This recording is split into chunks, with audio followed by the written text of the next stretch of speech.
আচ্ছা ঠিক আছে, তোমাদের কথাই সত্যি হোক। এই পেঁপের বীজই তোমাদের ভাগ্য বদলে দিক।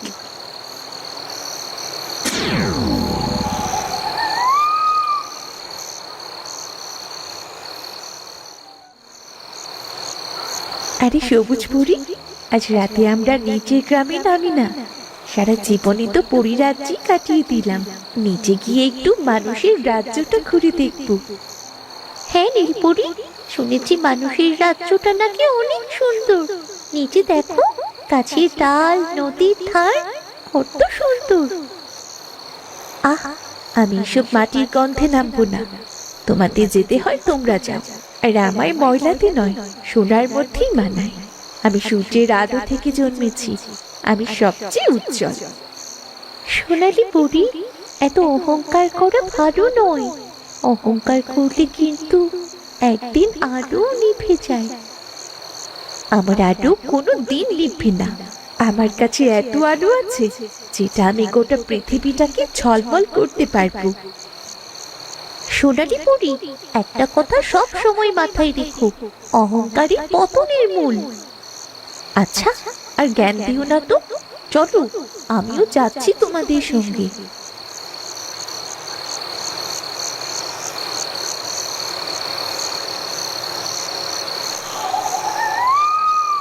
কি গো, আজও খালি হাতে ঘরে ফিরলা? ঘরে তো খাবারের মতো কিচ্ছুটি নেই, সেই কথা কি তুমি ভুলে গেছো? না গিন্নি, আমি কিছুই ভুলিনি। সারাদিন কাজ খুঁজে কোথাও একটা কাজও পেলাম না। আজও দিনটা গেল কাজ ছাড়াই। টাকা না হলে পেটের ভাত জোগাড় করব কি করে বলো তো? কাজ না করলে খাবো কি? সেলিমের দুটোকে নিয়ে বাঁচবো কি করে? আজ দুদিন ধরে ঘরে চালও শেষ। চারজন দুটো দিন ধরে না খেয়ে আসি। মিনার রাজুর জন্যে মনটা যেন কেমন করছে। নিজেরা না হয়ে কষ্ট মষ্ট করে চললাম, কিন্তু বাচ্চা দুটো, ওদের কি হবে? মা, আমাদের কি তাহলে আজও না খেয়ে থাকতে হবে? আর না খেয়ে থাকতে পারছি না মা। বাবা, কাল থেকে আমি তোমার সঙ্গে কাজ খুঁজতে যাব। দুজনে যদি কাজ করি তবে খাওয়ার জন্য কিছু টাকা জোগাড় করতে পারবো। না রে বাবা, তোকে এই ছোট্ট বয়সে কাজে যেতে হবে না। আজ একটু কষ্ট কর, কাল ঠিক কাজ করে খাবার নিয়ে আসবো। না বাবা, আজ 2 দিন ধরে তুমি এমন কথাই বলছো, কিন্তু কিছুই তো আনছো না। 2 দিন ধরে তো আমরা না খেয়ে আছি।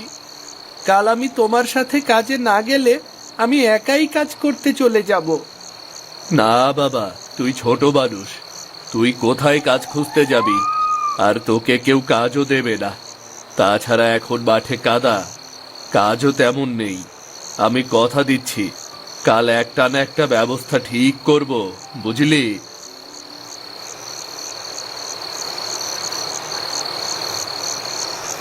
আরে সবুজ, দেখো, এই চাঁদের নিচে যে মানুষগুলো থাকে, ওদের কি অবস্থা! কত কষ্টে আছে ওরা। হ্যাঁ নীলপরি, তুমি ঠিক বলেছ। 2 দিন ধরে ওরা নাকি না খেয়ে আছে। ইচ্ছে করছে ওদের সাহায্য করতে। ইস, ওইসব কারণে আমার মানুষদের রাজ্যে আসতে একটু ইচ্ছে করে না। এদের নিজেরাই কষ্টে পড়ে, আবার কষ্ট নিয়ে প্যান প্যান করে কান্না করে। আহ সোনালি পরি, এমন করে বলছো কেন? মানুষের তো আমাদের মতো আর জাদু শক্তি নেই যে বিপদে পড়লে জাদু দিয়ে উদ্ধার হবে। আমি অত কথা ভাবতে চাচ্ছি না। আমি এখানে ঘুরতে এসেছি, আমি ওদের নিয়ে ভাববো কেন? এই বলে সোনালি পরি উড়ে গাছের ডাল বদলাতে গিয়ে এক ডালে ধাক্কা খেয়ে ঝলসে উঠে আলো। আর সোনালি পরি ঘরের চালে থাকা একটি বোতলের মধ্যে আটকে যায়। আহ, আমি নড়তে পারছি না কেন? আমাকে সাহায্য করো, আমার খুব কষ্ট হচ্ছে। সাহায্য করো আমাকে। এই, তোমরা শুনতে পাচ্ছ না? সাহায্য করো। আরে সোনালি পরি, তুমি কোথা থেকে কথা বলছো? তুমি কোথায় কষ্ট পাচ্ছ? তুমি কোথায় গেলে? নীলপরি, আমি বোতলের মধ্যে আটকে গেছি। আমাকে সাহায্য করো, আমি তো নড়াচড়াও করতে পারছি না। আরে, আমরা তো কোথাও তোমাকে দেখতে পাচ্ছি না। তুমি কোথায় সোনালি পরী? তোমার জাদু শক্তি দিয়ে নিজেকে আলোকিত করো। আমি গাছের ডালে ধাক্কা খেয়ে দুর্বল হয়ে পড়েছি। আমার কোনো শক্তি কাজ করছে না, আমার আলো নিভে যাচ্ছে। সোনালি পরী, নিজেকে শান্ত করো, নিজের জাদু শক্তি কাজে লাগানোর চেষ্টা করো। সোনালি পরী, সোনালি পরী, তুমি কোথায়? সাড়া দাও। আরে, সোনালি পরী তো সাড়াই দিচ্ছে না। আরে, রাতও তো শেষের পথে, আমাদের তো এখন রাজ্যে ফিরতে হবে। কিন্তু সোনালি পরীকে ছাড়া আমরা ফিরবো কি করে? এখন তো আর কিছুই করার নেই। চলো, আমরা ফিরে যাই। কাল রাতে আবার পৃথিবীতে আসবো সোনালি পরীকে খোঁজার জন্যে। এরপর সবুজ ও বেগুনি পরী পরী রাজ্যে ফিরে যায়। এইদিকে সোনালি পরী একা পড়ে থাকে চালের ফাঁকে বোতলের মধ্যে। এভাবেই রাত কেটে যায়।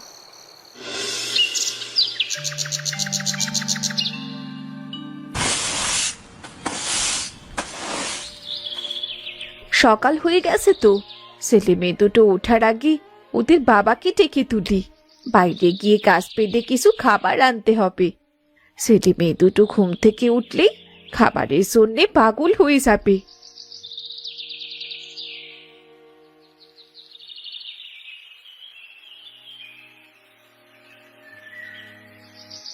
কি গো, ওঠো, সকাল হয়ে গেছে, কাজে যাবে না? আরে, তোমার গাছে জ্বরে পুড়ে যাচ্ছে। হ্যাঁ গিন্নি, কাল রাত থেকেই গাটা গরম ছিল, আর এখন তো গায়ে খুব জ্বর এসে গেছে। আরে আরে, এই জ্বর গায়ে আবার উঠে দাঁড়ালে কেন? গিন্নি, দেখি বাইরে গিয়ে কোনো কাজ পাই কিনা। জ্বরে ঠিক মতো দাঁড়াতেও পারছো না, তাহলে কাজ খুঁজবে কি করে? আর কাজই বা করবে কি করে? না পারলেও তো করতে হবে। কাল বাচ্চা দুটোকে কথা দিয়েছি, আজ ওদের মুখে যে করেই হোক খাবার তুলে দেব। আজ আমাকে বাইরে যেতেই হবে। না না, এই শরীর নিয়ে আমি তোমায় বাইরে যেতে দেব না। না না গিন্নি, তুমি আমাকে বাধা দিও না। রামুদের কথার আওয়াজ শুনে ছোট্ট পরীর ঘুম ভেঙে যায়। রামুদের কথা শুনে পরীর খুব দয়া হয়। সে চালের ফাঁক দিয়ে তাকিয়ে নিচের দৃশ্য দেখে। সোনালি পরীর চোখে জল চলে আসে। এরা এত কষ্ট করে বাঁচে। আমার যখন শক্তি চলে যায় তখন আমিও বুঝতে পেরেছি ক্ষমতা ছাড়া মানুষ কত অসহায়। অথচ গর্ভে আমি অন্ধ ছিলাম। আমি এদের সাহায্য করতে পারি। দেখি আমার শক্তি ফিরল কিনা।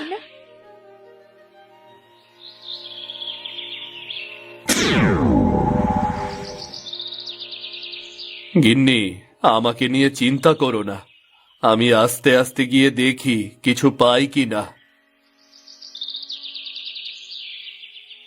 রামু এক পা দু পা বাড়াতে খাবার ভর্তি ঝুড়িটা তার চোখে পড়ল। আরে, আমাদের উঠানে এক ঝুড়ি খাবার কোথা থেকে আসলো? গিন্নি, ও গিন্নি, তাড়াতাড়ি বাইরে এসো। আরে, জ্বর গায়ে কি লোকটা পড়ে গেল নাকি?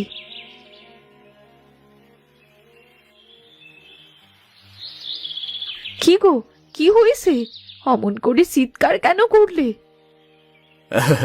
দেখো গিন্নি, কত খাবার, চাল ডাল তেল লবণ ফল মূল, এগুলো ভর্তি একটি ঝুড়ি কে যেন আমাদের উঠানে রেখে গেছে গো। হে কি কাণ্ড গো! এক ঝুড়ি ভর্তি খাবার দাবার কে রেখে গেল? ওগো সৃষ্টিকর্তা, তুমি আমাদের মুখ তুলেছে এসো।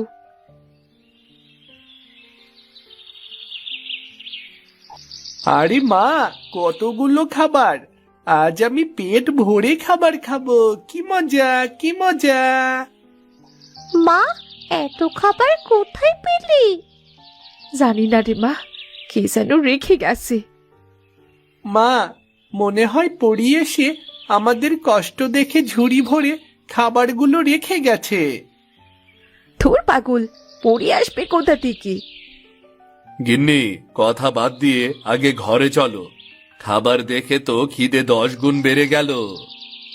হ্যাঁ মা, বাবা একদম ঠিক কথা বলেছে। চলো মা, পেট ভরে খাবার খেয়ে নেই, পরে ভাববো খাবারগুলো কে দিল। আচ্ছা ঠিক আছে, চল।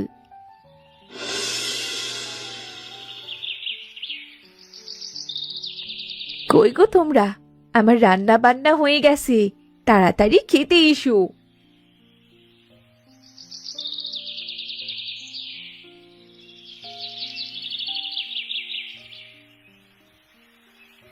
আহ মা, জানটা জুড়িয়ে গেল। আজ কতদিন পরে পেট ভরে খাবার খেলাম। মা, আজ খুব ভালো লেগেছে, পেটটা একেবারে ভরে গেছে মা। তোমাদের এমন পেট ভরে খেতে দিতে পেরে আমারও খুব আনন্দ লাগছে। না জানি ঝুড়ি ভর্তি খাবার কে রেখে গেছে, সে যেই হোক না কেন, সৃষ্টিকর্তা তার মঙ্গল করুন। ওদের আনন্দ দেখে খুব ভালো লাগছে। আমি আগে কখনো জানতামই না যে পরের উপকার করলে মনে এত শান্তি লাগে। আমি না জানি এখান থেকে কবে মুক্তি পাবো, তবে যতদিন থাকবো ততদিন ওদের উপকার করব।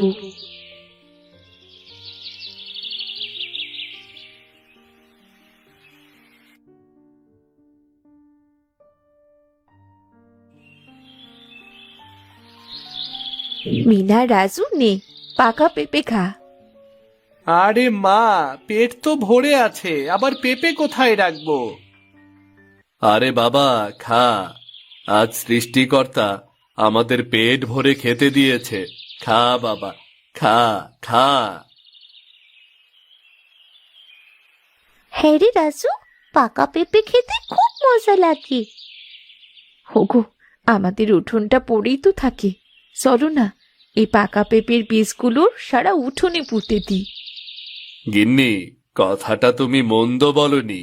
এই পেঁপে আমাদের জীবনের আশীর্বাদ হয়ে এসেছে গো। হয়তো একদিন এই পেঁপেই আমাদের ভাগ্য বদলে দেবে।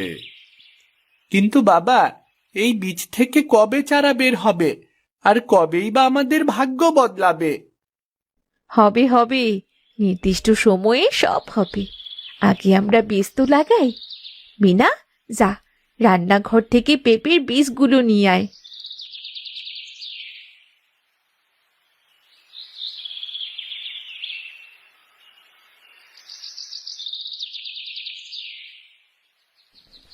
গিন্নি, আমি মাটি খুঁজে দিচ্ছি, তোমরা 3 জনে মিলে বীজগুলো পুঁতে দাও।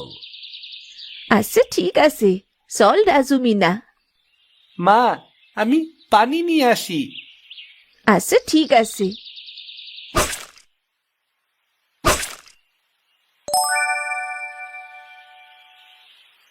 গিন্নি, বেশ তো বেলা হয়ে গেছে, আজ আর কাজে যাব না, কাল না হয় যাব। হ্যাঁ গো হ্যাঁ, আর কাজ করতে যেতে হবে না, তোমার শরীরটা তো খারাপ, তুমি ঘরে গিয়ে একটু বিশ্রাম নাও। মা, আজ আর ঘুমোতে কষ্ট হবে না, আজ তো পেট ভরা। হ্যাঁ রে রাজু, একেবারে ঠিক কথা বলেছিস। আচ্ছা ঠিক আছে, তোমাদের কথাই সত্যি হোক, এই পেঁপের বীজই তোমাদের ভাগ্য বদলে দিক।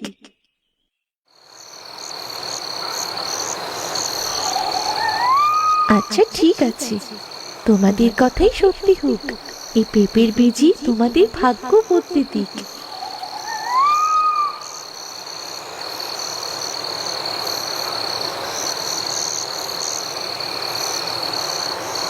এবার নাও, এই পেঁপে তোমাদের সব কষ্ট দূর করে দেবে।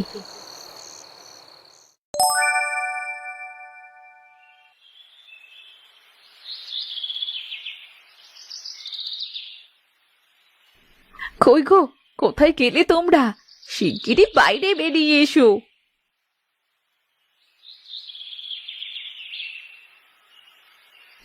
আরে মা, আমাদের উঠানে এত বড় বড় পেঁপে গাছ কোথা থেকে আসলো? শুধু বড় বড় গাছ না, গাছে তো পেঁপে ভর্তি হয়ে আছে। বাবা, শুধু পেঁপে না, পেঁপেগুলো কত বড় বড় আর পাকা পাকা। ওগো, আমাদের সাথে এগুলো কি হচ্ছে? আমি যে কিছুই বুঝতে পারছি না। এগুলো কি করে সম্ভব? মা, মনে হয় কোনো পরী এসে আমাদের তার জাদু দিয়ে সাহায্য করছে। তুই এসব কি বলছিস রে রাজু? সৃষ্টিকর্তা আমাদের দিকে মুখ তুলে চেয়েছেন। ওসব পরিটরি কিছু না রে। হ্যাঁ গো হ্যাঁ, আমাদের কষ্টের দিন মনে হয় ফুরিয়ে যাচ্ছে।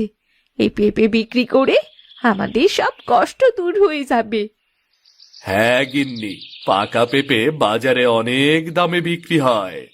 গিন্নি, ঘর থেকে দুটো ঝুড়ি আনো, গাছ থেকে পেঁপে পেড়ে বাজারে বিক্রি করে আসি গো। হ্যাঁ গো, তোমরা সাবধানে পেঁপেগুলো পারতে লাগো, আমি ছুরি নিয়ে আসছি। ঠিক আছে, ঠিক আছে।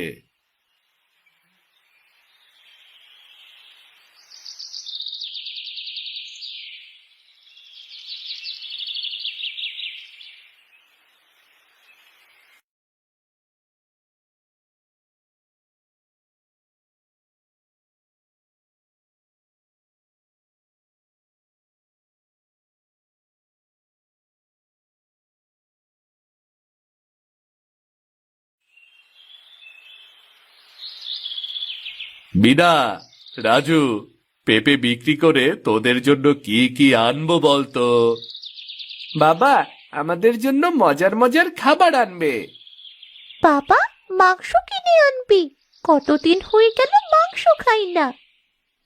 ওগো, কোনো খাবার আনতে হবে না, ঘরে এখনো অনেক খাবার আছে। তুমি পেঁপে বিক্রির টাকা দিয়ে ঘরের জন্যে টিন কিনে আনো। বৃষ্টির সময় আসছে, বৃষ্টি হলে চাল দিয়ে সব সময় পানি পড়ে। হ্যাঁ গো গিন্নি, তুমি ঠিক বলেছ। টিন লাগালে বৃষ্টির সময় আর ভিজতে হবে না। চালের ওপর অনেক পাতা জমেছে, তাহলে চলো সবাই মিলে চালটা পরিষ্কার করি। ঠিক আছে চলো।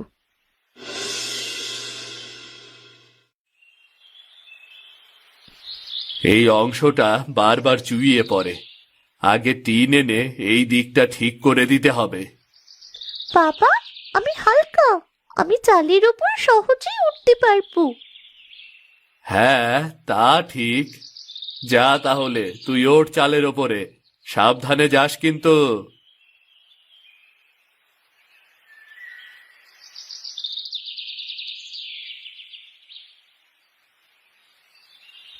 মা, বাবা, এখানে ছোট্ট বোতলের মধ্যে কিছু একটা আছে, আর বোতলের ভেতরে আলো জ্বলছে। কি বলছিস কি? বোতলের মধ্যে আবার কিসের আলো জ্বলবে? দেখি তো। মিনা বোতলটা নাড়তেই বোতলের মুখ খুলে গেল, আর চারিদিক আলো ছড়িয়ে পড়ল। সোনালি পরী মুক্ত হয়ে দাঁড়িয়ে তার ডানা দুটি মেলে দিল। আহ, আমি আমি মুক্ত। মা গো মা, কে তুমি? ভয় পেও না, আমি তোমাদের ঘরের চালে সোনালি পরী। ভুল করে বোতলে বন্দি হয়ে গিয়েছিলাম, আজ তোমার জন্য মুক্তি পেলাম। খোলা বাতাসে নিজের ডানা মেলতে পারলাম। পরী, তুমি সত্যি আসো নাকি নাকি স্বপ্ন দেখছি? স্বপ্ন না, আমি সত্যি। তার মানে সোনালি পরী, তুমি আড়াল থেকে আমাদের সাহায্য করছিলে? হ্যাঁ, আমি তোমাদের কষ্ট দেখেছি, তাই তোমাদের সাহায্য করেছি। কি বলেছিলাম না মা, পরী আমাদের সাহায্য করছে? কিন্তু তোমরা তো কেউ আমার কথা বিশ্বাসই করছিলে না। হ্যাঁ রাজু, তুমি ঠিক বলেছিলে।